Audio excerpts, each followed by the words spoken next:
Hello friends, welcome back to my channel. Friends, आज मैं आप सबको VGR V295 ट्रिमर का वाटर क्लीनिंग प्रोसेस दिखाने वाला हूं और इस प्रोसेस में मैं आज एक पूरी तरह से पानी के द्वारा नहीं धोऊंगा और भी बहुत सारी चीजें ऐड करने वाला हूं। तो दोस्तों, वीडियो को पूरी तरह से देखिए। सारी चीज़ें ऑयलिंग वगैरह कहाँ पे देना है, कहाँ पे नहीं देना है, क्योंकि इस ट्रिमर में थोड़ा सा यूनिक चीज़ें है, तो कहाँ पे देना है, कहाँ पे नहीं देना है, वो सारी चीज़ें मैं आज आपको इस वीडियो में बताने वाला हूँ। सबसे पहले मैं ट्रिमर को ब्रश से क्लीन करने वाला हूँ, क्योंकि जितने दाढ़ी वगैरह ऊपर दिख रहा है वो सारी चीज़ें मैं क्लीन कर रहा हूँ। ठीक है दोस्तों, ट्रिमर की पूरी बॉडी क्लीन हो जाने के बाद दूसरा जो चीज मैं पकड़ने वाला हूँ वो है ट्रिमर का ब्लेड। ब्लेड का बाहर का पोर्शन मैं सबसे पहले इस ब्रश से सेम टू सेम क्लीन करने वाला हूँ। क्लीन करने के बाद मैं ब्लेड का अंदर का पोर्शन और इस ट्रिमर का जो अंदर का पोर्शन है वो क्लीन करने वाला हूँ। से क्लीन करने के बाद कितनी सारी दाढ़ी नीचे गिरा हुआ है वो मैं थोड़ा बहुत आपको दिखा देता हूँ, क्योंकि मेरा दाढ़ी का परिमाण ज़्यादा नहीं था, उसके हिसाब से ही इतना आ गया है और अंदर और भी आपको देखने को मिलेगा। ठीक है दोस्तों, अभी मैं ब्लेड को खोल रहा हूँ। ये प्रोसेस मैं पिछले बहुत सारे वीडियो में बता चुका हूँ, मैं लिंक देख दूंगा, आप चाहे तो वो सारी वीडियोस देख सकते हैं। तो अब देखिए ब्लेड का अंदर का जो पोर्शन है वो में कितना ज़्यादा दाढ़ी फंसा हुआ है। दोस्तों, आप सोचिए दोस्तों, ये जो स्प्रिंग है यहाँ पे, ये जो दाढ़ी फंसा हुआ है, अगर ये रह जाता है तो बाद में इसका क्या प्रॉब्लम आ सकता है। ये घूमेगा नहीं, जैम हो जाएगा। तो इसको क्लीन करना जरूरी है और बहुत अच्छी तरह से क्लीन करना जरूरी है। ठीक है दोस्तों, और ऑयलिंग भी जरूरी होता है ताकि टूट ना जाए। तो यहाँ पर मैं जहां तक हो सके ब्रश से ब्रश को कोने कोने में घुसा के बाहर की तरफ फेंक रहा हूँ सारी दाढ़ियों को। ठीक है दोस्तों, यहाँ पे थोड़ा सा धीरे धीरे करना है और स्प्रिंग के इन दोनों जो स्प्रिंग है, स्प्रिंग के अंदर भी कोशिश कीजिएगा ब्रश को अंदर डाल के जहां तक हो सके दाढ़ी निकालना, क्योंकि ये फर्स्ट प्रोसेस चल रहा है, अभी भी 2-3 प्रोसेस बाकी है।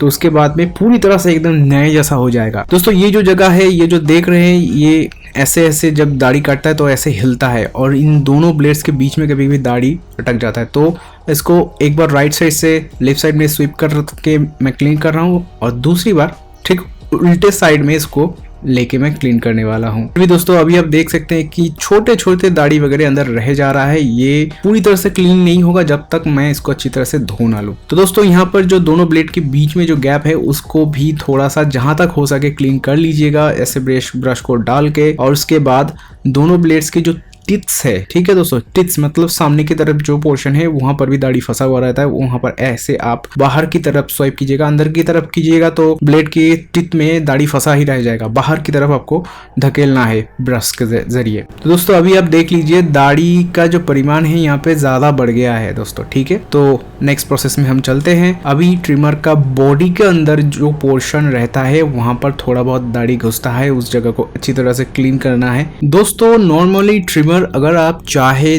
तो इस तरह से पूरी तरह से क्लीन पानी से धो सकते हैं, कोई दिक्कत नहीं है। मगर दोस्तों, मैं एक बात आपको बताना चाहूंगा, आज मैं थोड़ा अच्छी तरह से क्लीनिंग प्रोसेस आपको दिखाने वाला हूं और इसके लिए मैं इस पानी में डालने वाला हूं शैम्पू। हाँ दोस्तों, आपने सही सुना, मैं शैम्पू डालने वाला हूं। अब आप क्वेश्चन कीजिएगा कि मैं शैम्पू डाल रहा हूं, साबुन या सर्फ नहीं डाल रहा हूं, क्यों? क्योंकि साबुन और सर्फ में ज्यादा खार रहता है दोस्तों, उसकी वजह से मान लीजिए अगर डैमेज होता है तो खार से डैमेज हो सकता है। और शैम्पू में बहुत कम खार रहता है, ना के बराबर रहता है, इसका pH लेवल बहुत अच्छा रहता है, जिसकी वजह से जो मटेरियल्स वगैरह है ट्रिमर का वो डैमेज होने का चांसेस नहीं रहता है। तो इसीलिए मैं शैम्पू इस्तेमाल कर रहा हूँ, अपने अंदाज से मैं यहाँ पे शैम्पू डाल रहा हूँ। इसका कोई रिक्वायरमेंट नहीं है कि इतना ही डालना है, एक अंदाजा लगा के मैं यहाँ पे शैम्पू डाल रहा हूँ ताकि थोड़ा बहुत झाग हो जाए। अब दोस्तों, मैं इसको घुला कर अभी इसके अंदर में मैं डालने वाला हूँ ट्रिमर को। झाग हो जाने के बाद सबसे पहले मैं डालने वाला हूँ ट्रिमर का जो क्लिपर्स है, जिसके जरिए आप बड़ा साइज का दाढ़ी काट सकते हैं या फिर बाल वगैरह काट सकते हो। वो ट्रिमर के क्लिपर्स को मैं धोने वाला हूँ, क्योंकि यहाँ पर थोड़ा बहुत ऑयल लग जाता है,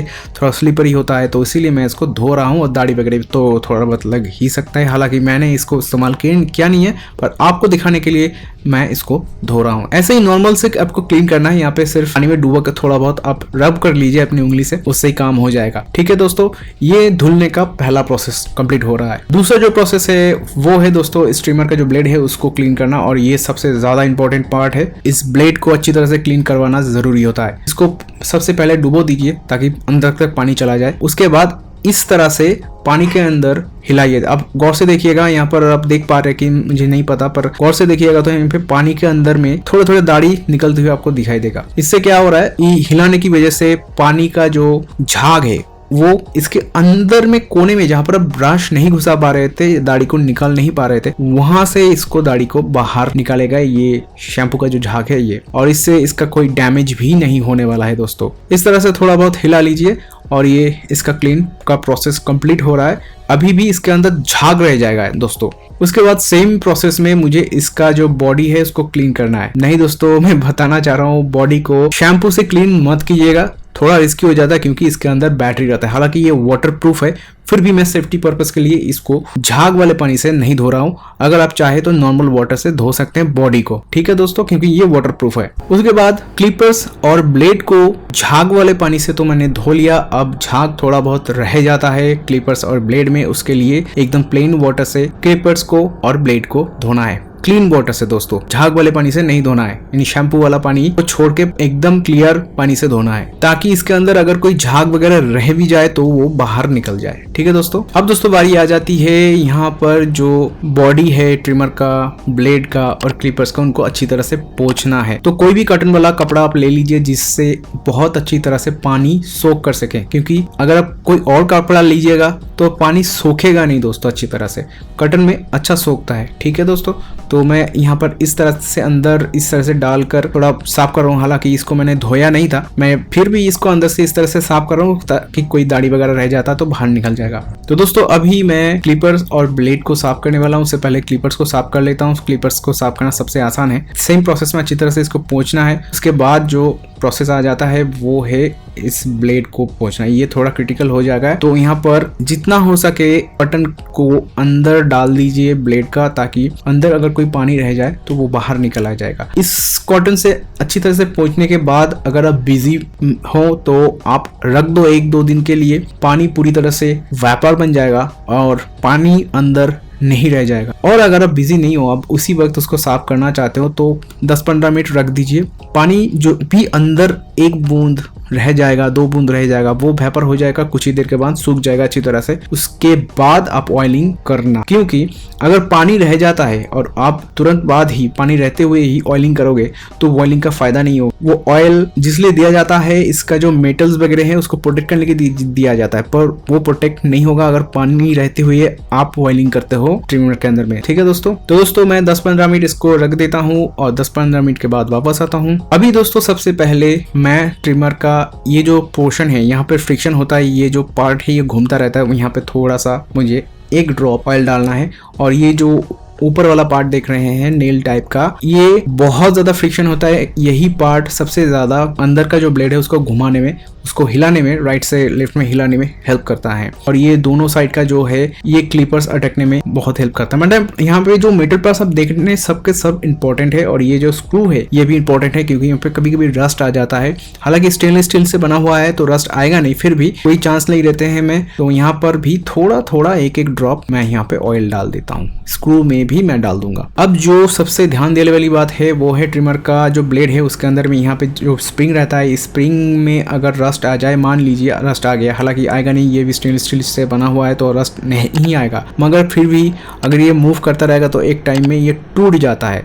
तो ये अगर ना टूटे, अगर आप चाहे तो इसमें ऑयल डालना ही डालना है ताकि इसका फ्लेक्सिबिलिटी बना रहे और ये ना टूटे। अगर ऑयल आप सही टाइम पर डालते रहेंगे, सही रेगुलेट सही तरीके से दाढ़ी कटने के बाद में, धोने के बाद में इसमें ऑयल डालते रहिएगा तो ये गारंटी है मेरा, ये टूटेगा नहीं। और ये जो हिल रहा है दोस्तों, ये जो ब्लेड हिल रहा है दाएं बाएं, ये जो हिल रहा है, इस ब्लेड, ये अंदर का ब्लेड है, बाहर के ब्लेड के साथ ये देखिए इसका फ्रिक्शन होता है और ये दाढ़ी कटता है। तो इससे क्या होगा दोस्तों, अगर आप यहाँ पे दोनों ब्लेड के बीच में अगर आप ऑयल नहीं डालिएगा तो यहाँ पर फ्रिक्शन होते होते ये थोड़ा सा क्षय होने लगेगा, मतलब बीच का जो डिस्टेंस है वो बढ़ता रहेगा और लूज हो जाएगा। तो इसको रोकने के लिए भी यहाँ पर आपको ऑयल डालना है। ये जो दोनों जगह टच हुआ है यहाँ पर, तो यहाँ पर तो आपको अंदर से ही डालना पड़ेगा, बाहर से आप नहीं डाल पाएंगे। यहाँ पर बस 1 बूंद डाल दीजिए और डालने के बाद ध्यान से इसको थोड़ा सा हिला दीजिएगा दाएं बाएं तरफ, ताकि ये अच्छी तरह से अंदर जाकर दोनों ब्लेड में फैल जाए ऑयल। अब दोस्तों इस ब्लेड का, इस ट्रिमर का बोल सकते हैं आप, यहाँ का जो इसका यूएसपी है वो है ब्लेड के अंदर में ही आप इसका जो लेंथ सेटिंग कर सकते हैं। इसका डिटेल वीडियो मैंने बना दिया है, लिंक वगैरह डाल दूंगा, आप चाहे तो जाकर देख सकते हैं। तो ये जो जगह है यहाँ पर डालना ऑयल बहुत इंपॉर्टेंट है, क्योंकि ये अगर खराब हो जाता है किसी वजह से, जैम हो गया या फिर टूट गया, क्योंकि ये प्लास्टिक का है, तो अगर ये टूट जाता है तो आप इस ब्लेड का जो लेंथ सेटिंग है वो कंट्रोल नहीं कर पाएंगे। सिर्फ इस ब्लेड में ही आपको 0.5 mm से 2 mm तक सेटिंग मिल जाता है, तो ये भी बहुत इंपॉर्टेंट है। इसके बीच में डाल के थोड़ा सा ऑयल को डालने के बाद थोड़ा सा इसको दाएं बाएं हिला देना है, तो आपका काम हो जाएगा। और फिर ट्रिमर की बॉडी के साथ ब्लेड को अटैच कर दिए, हो गया आपका ट्रिमर का पूरा मेंटेनेंस कंप्लीट हो गया। ऐसे आप महीने में 1 और 2 बार चाहे तो कर सकते हैं, कोई दिक्कत नहीं है, इससे ज़्यादा भी कर सकते हैं, पर मिनिमम 1 बार आपको करना ही है, ये ध्यान में ज़रूर रखिएगा दोस्तों। तो इसका लॉन्जिविटी ज़्यादा रहेगा, आपको कभी भी सर्विस सेंटर का मुंह देखना नहीं पड़ेगा दोस्तों। तो दोस्तों आज के लिए बस इतना ही, मिलते हैं नेक्स्ट एपिसोड में, खुश रहिए दोस्तों।